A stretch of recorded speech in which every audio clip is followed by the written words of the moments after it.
Hi everyone! So I know it's been a while, but I wanted to just come back, chat a little bit about languages and books. This video is mostly about the books that I've read in 2023, but I just wanted to make a little update about all the stuff that I have been doing. I know most people who follow me, who still follow me, followed me after my video about Norwegian, which has been a while, and I've stopped learning this language for a few years, but now I'm back. I think I'm studying B1 right now, and I just wanted to talk about the fact that I'm probably going to make a video about Norwegian soon, because I have been studying it and I started to remember some things that I've already learned all those years back, and I just wanted to talk about those things because I decided to come back to studying the language. I found a great teacher who can actually correct me and help me with Norwegian, because with this language you don't really get a lot of resources, so it's kind of more difficult to learn it if we compare it to Spanish, for example, which was a blast because you have all those resources and all that stuff that you can actually use if you want to learn the language. So I just wanted to talk about that, and maybe in the future I will make a whole video about my learning journey, because this language is a nice one and I know a lot of people really want to learn it, and I can already understand some books, I can speak the language, I can also listen to podcasts and listen to music and understand it. So this level is quite comfortable for me because I can do some things, and maybe some of you are just starting learning Norwegian, so I can chat about that if that's interesting, if you need some advice, if you need something that you would like to learn. And yeah, I just wanted to make a little update that I'm still studying Norwegian, just coming back to it, and hopefully I will have a better level soon, and I will be able to actually make a whole video where I talk in where I speak Norwegian, and I just thought I'd make a little update about that as well. Yeah, but primarily I'm going to talk about the books that I've read in 2023. I've read 50 books, which seems impressive to me because mostly I don't feel like I'm reading much, even though you can see actually a whole like setup with books and stuff like that. It only looks like that, but to me 50 books are impressive, and it still feels like I haven't read much, so I just wanted to talk about that because I feel like I have been gravitating towards more fantasy books, and they're usually huge, so it takes a while to read them.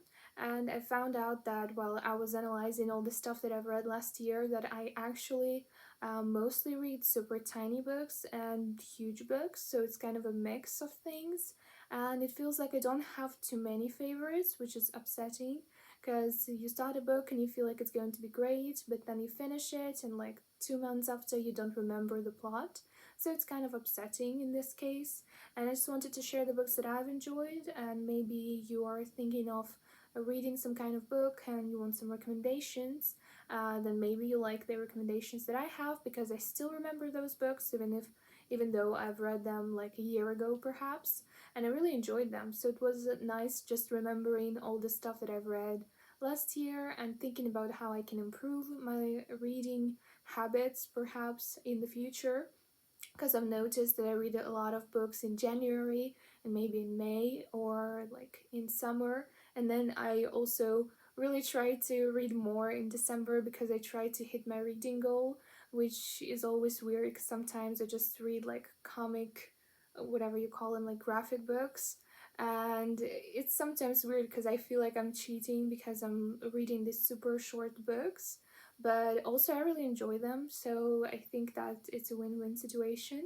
Anyways, I'm just going to talk about the books that I really enjoyed, and maybe if it's interesting I can talk about what I'm planning on doing next year. And the first book that I really enjoyed was Discovery of Witches by Deborah Harkness. It's actually a trilogy, and I have the first book here because I bought it when I was in Armenia. I just thought that it was a good idea to buy it. The spine is crazy because I cracked it in so many places. I really enjoyed it, really. I liked the whole trilogy, even though some people say that the second and the third book were kind of weird.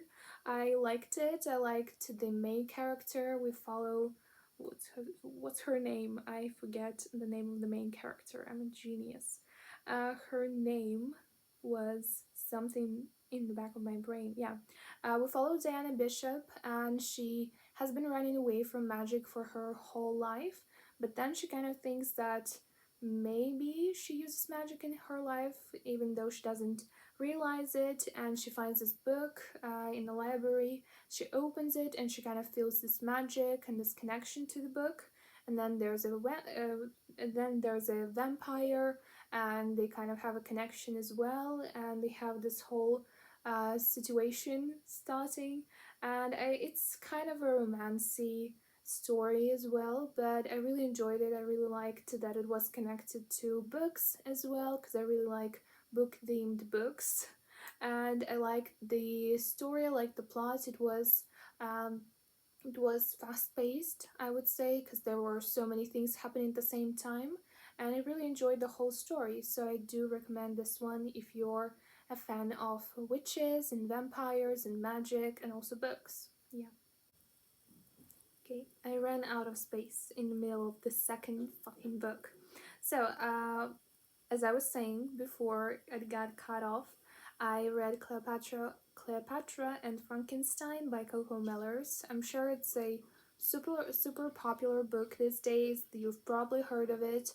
I remember some glimpses from the book because I read it in summer. I was reading it while I was like outside drinking coffee, so it was a very atmospheric read for me. I really enjoyed that it was in New York. If it's set in New York, I really like it. It just makes me feel something. I'm not sure why. I've never been to New York, but I just like the setup.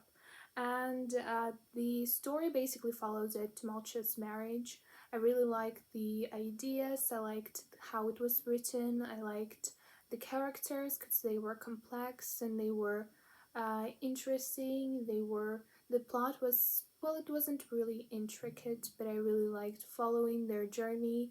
It was like kind of just a very slow journey and a study of the characters and of the people in the book, and I really liked it because I probably was in the mood for that type of thing, because I really enjoyed reading about their feelings and how they were experiencing life in general.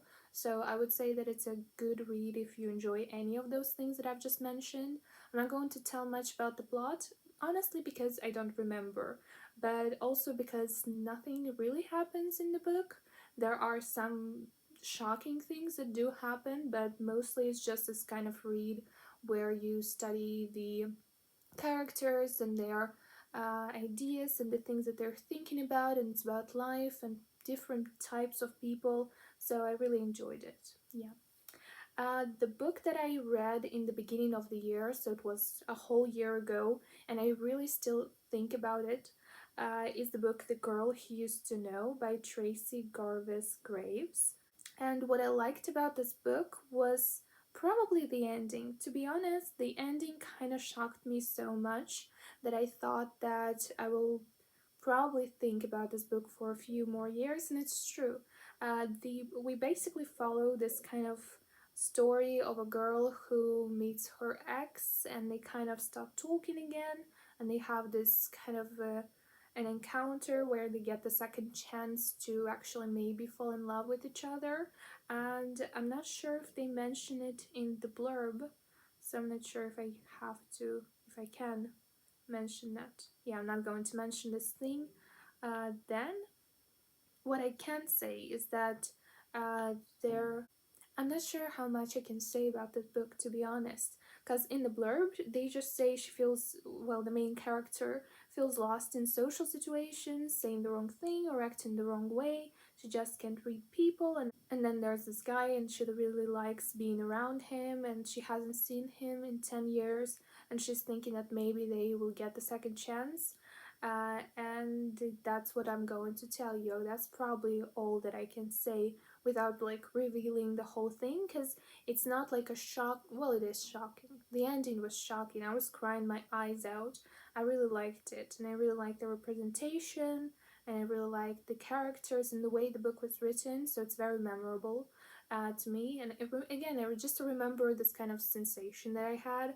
I don't remember the plot, unfortunately, but I remember I enjoyed it, and it was very full of empathy, and it was full of interesting ideas and some things that I still think about to this day. So yeah, that's the thing that I can say. I'm not good probably at recommending books because you probably want to know about the plot more, but I'm not going to say it. You can Google it basically.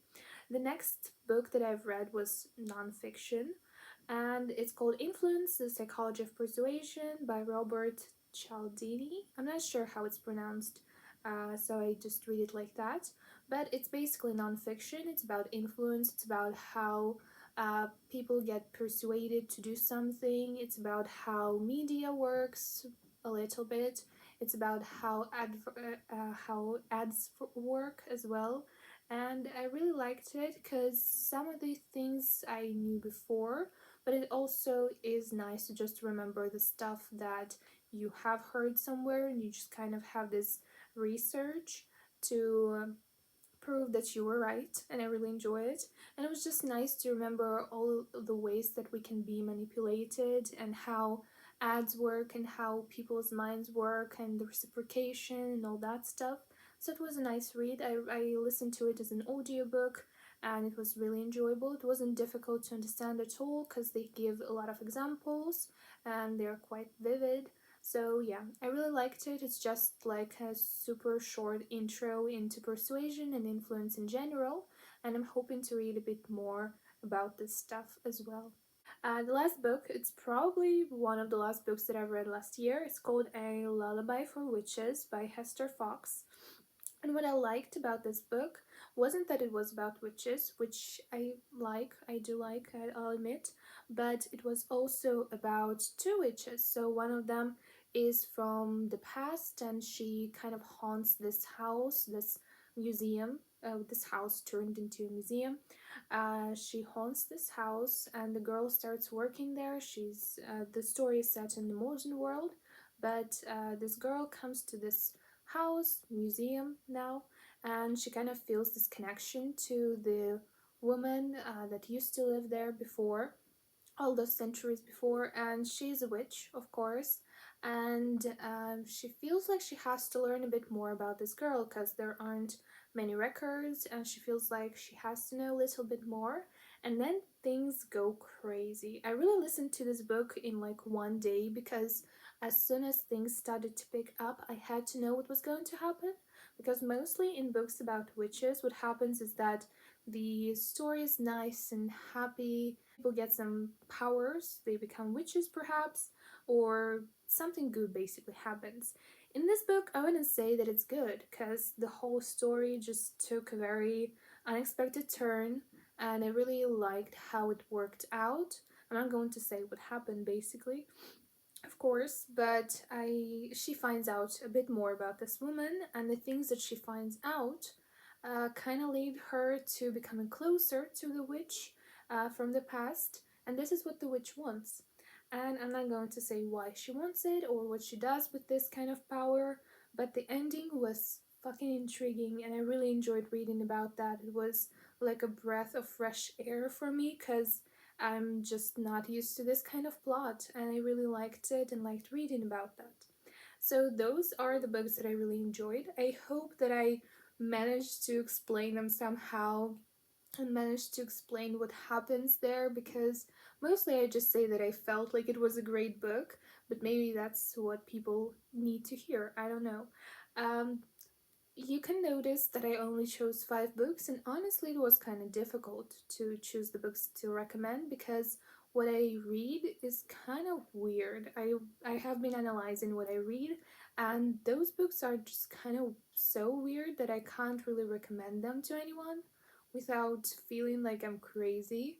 They are either short and about something that didn't really stick with me, or they're just in other languages, like in Norwegian, about some tigers or some children's books, which are probably not that fun to read.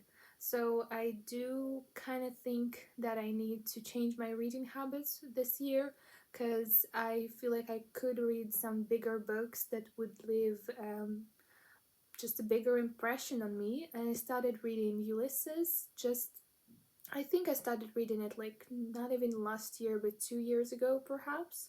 And you can see it here. And I'm kind of halfway through the book. I'm not sure if it was worth it and if I'm going to continue reading it because my impressions are kind of like um, weird, and I'm not sure what I want to read. So I'm just going to try and read maybe bigger books that are definitely going to impress me, or maybe my taste is just going through some kind of like process of changing a lot, and that's why I'm not sure what to read. I often read these short books that you can see here. It's a whole collection from Penguin that I got. It's modern classics. I like it, but mostly those stories are super weird as well.